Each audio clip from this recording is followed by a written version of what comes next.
I'm a 25-year-old woman, and my relationship with my older brother, who's 28, has been rocky for as long as I can remember. Growing up, he was always the golden child, the one who could do no wrong, no matter how much wrong he actually did. Meanwhile, I was the quiet one, the one who was overlooked and underestimated, especially after the accident. When I was 7, a freak playground accident left me with limited mobility in my right leg. I can walk, but I limp, and anything physically demanding requires extra effort and accommodations. My brother found it hilarious from the start. At first, it was little jabs, like imitating my limp or calling me hop along. I thought he'd grow out of it, but as we got older, his jokes became meaner, sharper, and the worst part, my family always brushed it off as just teasing. My parents, aunts, and uncles would shake their heads and laugh. "Oh, that's just him," they'd say. "Don't let it get to you." I tried ignoring it, but it wore me down. It's hard to stand tall when the people who should have your back make you feel like you're overreacting for being hurt. The most recent family dinner was a perfect example. My brother was in fine form, loudly joking about how I needed special accommodations when our family went hiking last year. He mimicked me asking for help on a trail and exaggerated my limp for laughs. Everyone at the table laughed along, like it was some kind of comedy show. My dad even clapped him on the back like he'd told the joke of the century. I sat there, cheeks burning, pretending the mashed potatoes on my plate were the most fascinating thing in the world. It wasn't the first time, and I knew it wouldn't be the last. But for some reason, that moment stuck with me. Maybe it was the way my mom glanced at me, after laughing, almost like she was daring me to say something. Or maybe it was just the sheer exhaustion of always being the punchline. When I got home that night, I sat in my tiny apartment and let myself stew, not in sadness, but in frustration. I'm not weak. I've built a life for myself. Despite my disability, I've learned to swim, handle DIY projects, and even built a solid career in software development. I've worked hard to create an independent, fulfilling life. And yet, my brother and by extension, my family, couldn't see past my limp. I decided that night that I wasn't going to let them define me anymore. The first thing I did was call my best friend, Olivia. She's been my rock for years, and when I told her what happened, she didn't hold back. "You don't need them to validate you," she said. "Focus on you. Show them what they're missing out on."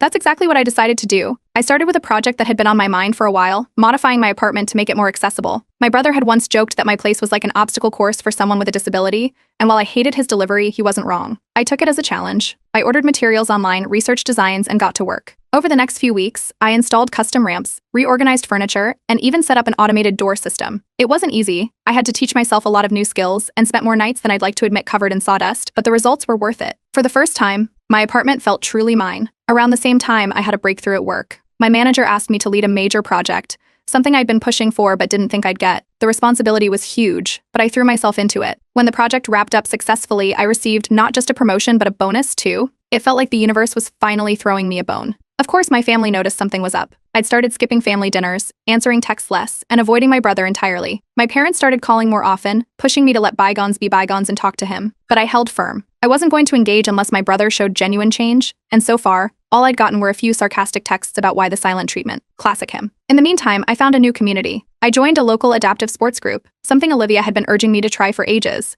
The first